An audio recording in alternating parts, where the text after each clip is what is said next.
Hello guys, welcome back to this channel. I hope आप लोगों ने मेरे CSS ग्रिड की वीडियो को देखा होगा। तो आज का ये टॉपिक भी CSS ग्रिड से ही रिलेटेड है। इस वीडियो में हम लोग सीखेंगे कि CSS ग्रिड में कौन कौन सी ऐसी प्रॉपर्टीज होती है जिसे यूज़ करके हम लोग एक रिस्पॉन्सिव लेआउट को बना सकते हैं without using any media query और अदर CSS प्रॉपर्टीज। तो जैसे यहाँ स्क्रीन पे आपको एक लेआउट दिख रहा होगा। एक्चुअली ये लेआउट नहीं है, यहाँ पे एक कंटेनर है एंड इसमें कुछ आइटम्स बनाए हैं मैंने। तो अभी मैं अगर इंस्पेक्ट पे क्लिक करूँ और आपको दिखाऊं इसके रिस्पॉन्सिवनेस को, तो ये आप देख सकते हो। अभी स्मॉल स्क्रीन साइज पे देखो, आपको सारे आइटम्स कुछ इस तरह से वर्टिकली दिख रहे हैं। एक ही आइटम दिख रहा है एक स्क्रीन पे। ये जैसे ही स्क्रीन साइज बड़ा हुआ तो ये खुद ही आइटम जो है स्क्रीन साइज के अकॉर्डिंग देखो एडजस्ट होते जा रहे हैं। ये देख सकते हो आप। तो ये काफ़ी अच्छा मेथड है ग्रिड में। मैं आप लोगों को बताऊंगी वीडियो में आगे कि वो कौन सा मेथड है। तो चलिए वीडियो स्टार्ट करते हैं। सबसे पहले आ जाते हैं हम लोग VS कोड पे। तो ये मेरा VS कोड ओपन हो चुका है। तो यहाँ पे मैंने एक फाइल क्रिएट कर लिया है index.html। इसमें ही हम लोग HTML और CSS दोनों कोड लिखेंगे। तो यहाँ पे मैं शिफ्ट के साथ 1 प्रेस करूँगी। HTML का बॉयलर प्लेट ओपन हो गया। यहाँ पे मैं टाइटल ऐड कर देती हूँ एक CSS ग्रिड।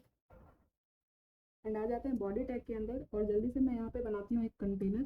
डॉट कंटेनर लिखा मैंने, डिव क्रिएट हो गया जिसका क्लास है कंटेनर। इस कंटेनर के अंदर हम लोग कुछ आइटम्स बनाएंगे। इसमें मैं क्लास दूंगी आइटम एंड मुझे जितने आइटम चाहिए उतनी से इसे मल्टीप्लाई कर दूंगी। सपोज मुझे 8 लेती हूँ मैं। तो यहाँ पे ये VS कोड में MS शॉर्टकट्स होते हैं, ये काफ़ी टाइम सेव करते हैं आपका। तो यहाँ पे मैं हेड क्लोजिंग हेड टैग के बाद स्टाइल टैग लूँगी एंड इस स्टाइल टैग के अंदर हमारा होगा CSS। यहाँ पे सबसे पहले सेलेक्ट करते हैं कंटेनर को एंड इसमें मैं एक बैकग्राउंड ऐड करती हूँ। उसमें ग्रे कलर ऐड करती हूँ। सेव किया मैंने एंड उससे पहले मैं इसमें विड्थ और हाइट सेट कर देती हूँ। विड्थ में करती हूँ 100% एंड हाइट में ऐड करती हूँ 100 VH एंड सेव किया मैंने। अभी हम लोग इसे लाइव सर्वर पे ओपन कर लेते हैं। वो लाइव पे क्लिक किया मैंने तो ये देखो, ये अभी हमारा कुछ इस तरह से दिख रहा है। ये हमने कंटेनर बनाई है, इसमें विड्थ इसके बैकग्राउंड कलर से आप इसे देख सकते हो। यहाँ पे कंटेंट कुछ भी ऐड नहीं किया हमने। अभी मैं आउटपुट और इस कोड एडिटर को साइड बाय साइड रखती हूँ। अभी आपको कोड और आउटपुट दोनों दिखेगा। अब हम लोग आइटम क्लास को सेलेक्ट करते हैं और यहाँ पे आइटम में मैं सबसे पहले तो बैकग्राउंड ऐड कर देती हूँ। सपोज मुझे ग्रीन कलर चाहिए, तो ये ग्रीन नहीं चाहिए, यहाँ पे थोड़ा लाइट कर देती हूँ इसे एंड सेव करती हूँ। तो अभी आइटम्स में हमने कोई हाइट और विड्थ नहीं दी है जिसकी वजह से हमें आइटम विजिबल नहीं हो रहा है। अगर मैं यहाँ पे एक नंबरिंग ऐड कर दूँ, सपोज ये आइटम 1 में HTML में मैंने 1 ऐड किया, तो ये देखो अभी आपको ये आइटम दिख रहा है। क्योंकि इसके अंदर कंटेंट नहीं है इसलिए आपको दिख नहीं रहा है। तो हम लोग आ जाते हैं कंटेनर में। सबसे पहले हम लोग आइटम में एक पैडिंग ऐड कर देते हैं। अभी ये पतली सी दिख रही है आपको। मैं पैडिंग ऐड करूँगी 20 pixel from top bottom left right. तो अभी ये आइटम्स आपको एक बॉक्स की तरह दिख रहे हैं क्योंकि आइटम्स के बीच में कुछ गैप नहीं है। अगर मैं यहाँ पे मार्जिन ऐड कर दूँ 10 पिक्सल की एंड सेव करूँ, तो ये देखो अभी सारे आइटम्स आपको दिखेंगे। बट ये मार्जिन मुझे ऐड नहीं करना है, मैं इसे बाद में हटाऊंगी। अभी आते हैं हम लोग कंटेनर में एंड अब हम लोग इस कंटेनर को बनाएंगे ग्रिड। उसके लिए हम लोग डिस्प्ले प्रॉपर्टी यूज़ करते हैं एंड वैल्यू हम लोग देंगे ग्रिड। अब जो हमारा ये कंटेनर है अब ये ग्रिड बन चुका है। अभी मैं यहाँ से मार्जिन को हटाती हूँ आइटम से। यहाँ पे मैं ऐड करूँगी गैप जो कि ग्रिड प्रॉपर्टी है। इसमें कॉलम गैप और रो गैप हम लोग एक साथ ऐड कर सकते हैं। गैप जो होती है रो गैप और कॉलम गैप की सॉर्ट एंड प्रॉपर्टी होती है। ये आप लोगों ने मेरे CSS ग्रिड के वीडियो में देखा होगा। तो अभी देखो सारे आइटम्स मुझे इस तरह से दिख रहे हैं। ये पैडिंग आई थिंक 20 पिक्सल बहुत ज़्यादा है, मैं 10 पिक्सल कर देती हूँ, सेव करती हूँ। एंड यहाँ पे जो मैंने टेक्स्ट ऐड किया था आइटम 1 में इसे हटा दे रही हूँ यहाँ से। अब हम लोग आ जाते हैं मेन जो इस वीडियो में हम लोग देखने वाले हैं उसके ऊपर। तो अब हम लोग इस कंटेनर को बताएंगे कि हमें कितने कॉलम्स चाहिए। तो इसके लिए हम लोग क्या करते थे, मुझे टोटल विड्थ में इक्वल विड्थ की कॉलम चाहिए और मुझे 3 कॉलम चाहिए। तो मैंने 1 FR लिखा 3 बार। इससे क्या होगा, 3 कॉलम क्रिएट होंगे। जितनी भी विड्थ होगी स्क्रीन साइज की, उस पर 3 कॉलम्स क्रिएट हो जाएंगे उतनी विड्थ में। तो यहाँ पे देख सकते हो आप 3 कॉलम क्रिएट हो गए हैं। अभी फुल स्क्रीन पे देखिए अगर, तो यहाँ पे भी 3 कॉलम क्रिएट हो गए। सपोज इस स्क्रीन की विड्थ होगी 1000, तो यहाँ पे जो एक कॉलम क्रिएट हो वो अप्रॉक्स 300 पिक्सल का हो सकता है। यहाँ पे कुछ कॉलम गैप भी ऐड होंगे। एंड अगर इस स्क्रीन साइज की बात करें तो यहाँ पे जो भी स्क्रीन साइज होगा 600 और 700, उसे ये 3 से डिवाइड करके 3 इक्वल कॉलम बना देगा। तो ये होता है 1FR। एंड इस सेम चीज़ को हम लोग कैसे लिखते हैं, रिपीट 3 कॉलम 1FR। तो रिपीट एक फंक्शन होता है जो एक पैटर्न को रिपीट करता है कंटेनर में। मीन्स इसका मतलब है 1FR रिपीट हो रहा है 3 टाइम। तो ये हम लोग करते हैं, अगर हमें 4, 5, 10 कॉलम बनाने हैं तो मैं 1FR 1FR 1FR 10 टाइम्स लिखने से अच्छा है कि हम लोग रिपीट फंक्शन यूज़ करके यहाँ पे 10 लिख दें एंड सेव करें। तो ये देखो 10 कॉलम बन गए यहाँ पे। तो हमने कंटेनर में टोटल 8 आइटम ही ऐड किए हैं, इसलिए यहाँ पे 8 कॉलम आपको दिख रहा है। बट कॉलम का जो स्पेस है वो यहाँ पे बन चुका है ऑलरेडी। इस चीज़ को आप लोग यहाँ इंस्पेक्ट पे अगर क्लिक करो और यहाँ कंटेनर पे कर्सर को रखो, अभी आप काउंट करो तो आपको 10 कॉलम यहाँ पे दिख जाएगा। हमें ये 10 कॉलम्स नहीं चाहिए। मैं 3 करती हूँ, सेव करती हूँ। तो ये तो हो गया नॉर्मल, जब हमें पता है कि हमें कितने कॉलम्स बनाने हैं।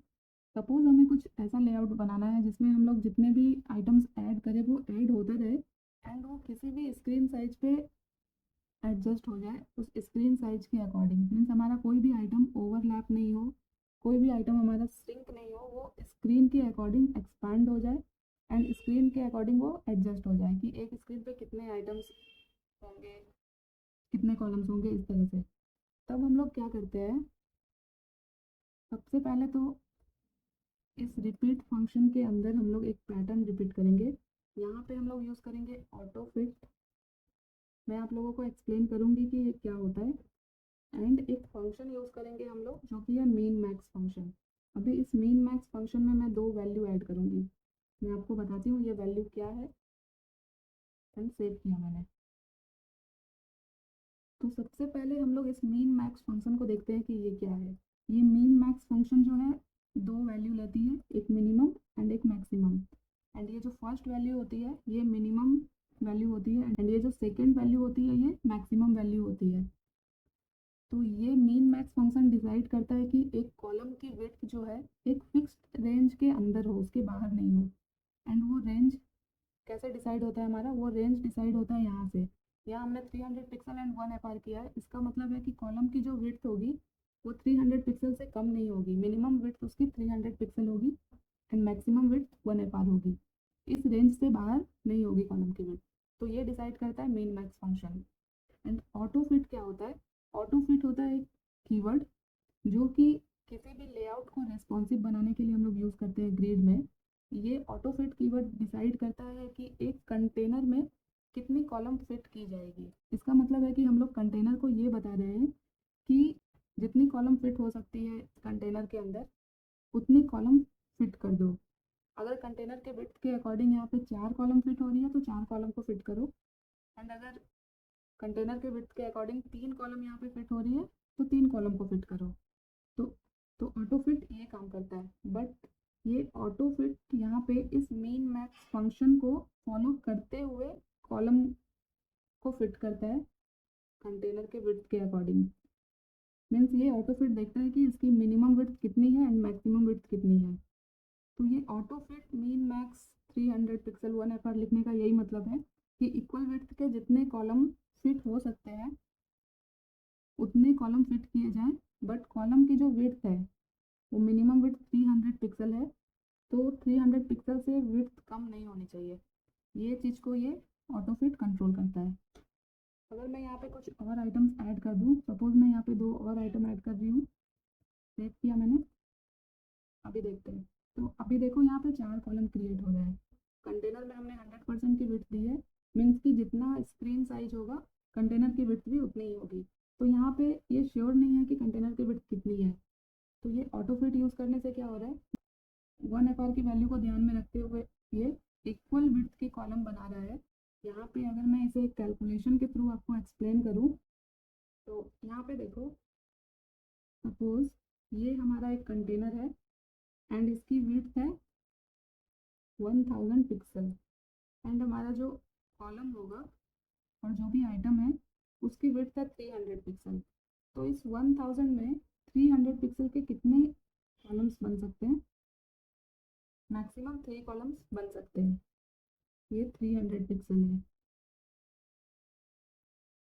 तो 300 के 3 कॉलम हो गए 900 पिक्सल और टोटल विड्थ कितनी है 1000 प्लस इसमें ये गैप भी ऐड हो जाएगा अगर 10 ये 10 30 पिक्सल। तो बच कितने रहे हमारे पास, ऑलमोस्ट 70 पिक्सल हमारे पास स्पेस बच रहा है। तो इस 70 पिक्सल में एक और कॉलम क्रिएट नहीं हो सकता है। तो ऑटो फिट यूज़ करने से क्या होता है कि जब कॉलम फिट नहीं हो रही है इस स्पेस में तो ये क्या करेगा, जो आइटम फिट नहीं हो रही है उसे ये सेकेंड रो में ऐड करेगा, फिर से मीन्स वो यहाँ पे ऐड हो जाएगा अब, जिससे क्या होगा ये सेकेंड रो बनेगा हमारे पास। तो इस तरह से आइटम को रैप करता है ऑटो फिट। तो इस तरह से आइटम ऐड होते रहेंगे, तो ये होता है ऑटो फिट। एंड ये जो बची हुई स्पेस है यहाँ पे 70 पिक्सल, ये तीनों जो कॉलम है ये एक्सपेंड करके इसे कंटेनर में फिट कर देगा। ये ऑटो फिट की फंक्शनलिटी होती है। मीन्स ये स्पेस आपको यहाँ पे बचा हुआ नहीं दिखेगा, ये तीनों जो कॉलम होंगे वो एक्सपेंड हो जाएंगे क्योंकि ये 300 पिक्सल से तो इंक्रीज हो सकते हैं ना। ये 300 पिक्सल हमारा मिनिमम विड्थ है, मीन्स 300 पिक्सल से इंक्रीज हो सकते हैं, ये 300 पिक्सल से कम नहीं हो सकता। तो हमारा जो कॉलम है वो एक्सपेंड होगा। तो ये होती है ऑटो फिट। आई होप आपको ये क्लियर हुआ होगा। तो मैंने आप लोगों को ऑटो फिट बताया एंड मीन मैक्स बताया। तो ये auto fit and min max इन दोनों प्रॉपर्टी को एक साथ यूज़ करके हम लोग किसी भी ग्रिड कंटेनर को, ग्रिड लेआउट को बहुत आसानी से रिस्पॉन्सिव बना सकते हैं। एंड आप लोग इसे अपनी वेबसाइट में, अगर मैं रियल एग्जांपल दूँ तो अगर आप एक सर्विसेज सेक्शन आपने देखा होगा वेबसाइट पे, तो वहाँ पे ये प्रॉपर्टी बहुत यूज़ होती है। अगर आप एक प्रोडक्ट सेक्शन भी बना रहे हो, एक सर्विस सेक्शन बना रहे हो, कोई इमेज गैलरी बना रहे हो, तो आप इस प्रॉपर्टी को विदाउट एनी डाउट यूज़ कर सकते हो। ये बिल्कुल रिस्पॉन्सिव होगा। आप लोग इसे एक बार ट्राई ज़रूर करना। तो मैं एक बार फुल स्क्रीन पे आपको दिखाती हूँ फिर से। तो यहाँ पे देखो 4 कॉलम क्रिएट हो गए हैं। मैं इंस्पेक्ट पे क्लिक करूँगी, फिर मैं क्लोज करती हूँ। तो यहाँ पे देखो स्क्रीन साइज जैसे डिक्रीज हो रही है, इंक्रीज हो रही है, तो जो भी आइटम्स और कॉलम है वो बिल्कुल फिट है एक कंटेनर में, एक स्क्रीन साइज पे। अगर इस कंटेनर की विड्थ 700 है सपोज, तो 300 पिक्सल के यहाँ पे 2 कॉलम एडजस्ट हो सकते हैं, फिर भी हमारे पास 100 पिक्सल का स्पेस बच जाता है। तो ऐसे में क्या होता है, 100 पिक्सल जो स्पेस बच रही है वो आपको वहाँ पे ब्लैंक स्पेस देखने को नहीं मिलेगा। वो ऑटो फिट यूज़ करने से क्या होगा, वो ऑटोमेटिक कॉलम को एक्सपेंड कर देगा टोटल विड्थ तक। आई होप आपको ये क्लियर हो गया होगा। एंड अगर उस रो में उतनी विड्थ नहीं है कि वहाँ पे एक कॉलम और ऐड हो सके, तो वो जो आइटम होगी वो नेक्स्ट रो में रैप हो जाएगी। तो ये होती है auto fit and min max property. And काफ़ी अच्छी प्रॉपर्टी होती है ये एक ग्रिड के अंदर, जिसे यूज़ करके हम लोग विदाउट मीडिया क्वेरी यूज़ किए हुए किसी भी लेआउट को रिस्पॉन्सिव बना सकते हैं। तो आज की इस वीडियो में इतना ही। आई होप आप लोगों को ये कॉन्सेप्ट क्लियर हो गया होगा। आगे नेक्स्ट वीडियो में मैं इस प्रॉपर्टी को यूज़ करके कहाँ पे आप यूज़ कर सकते हैं रियल वेबसाइट में, रियल प्रोजेक्ट में, उसके ऊपर मैं एक वीडियो ज़रूर बनाऊँगी। वहाँ पे मैं आप लोगों को इसका रियल यूज़ दिखाऊँगी एक छोटा सा प्रोजेक्ट बनाते हुए। तो अगर अभी तक आप लोगों ने मेरे चैनल को सब्सक्राइब नहीं किया तो सब्सक्राइब कर लेना एंड बेल आइकन को हिट करना, ताकि मेरे जो भी लेटेस्ट वीडियो हो उसके नोटिफिकेशन आपको मिल जाए। ये वीडियो आपको कैसी लगी मुझे कमेंट करके ज़रूर बताना। अगर ये वीडियो अच्छी लगी हो तो वीडियो को लाइक करना, शेयर करना एंड इस चैनल को सब्सक्राइब जरूर कर लेना, ताकि इस तरह के और भी छोटे छोटे वीडियोस आप लोगों को मिलती रहे। तो मिलते हैं नेक्स्ट वीडियो में इस वीडियो से रिलेटेड ही कुछ रियल प्रोजेक्ट को लेके। तब तक के लिए thank you so much guys for watching this video.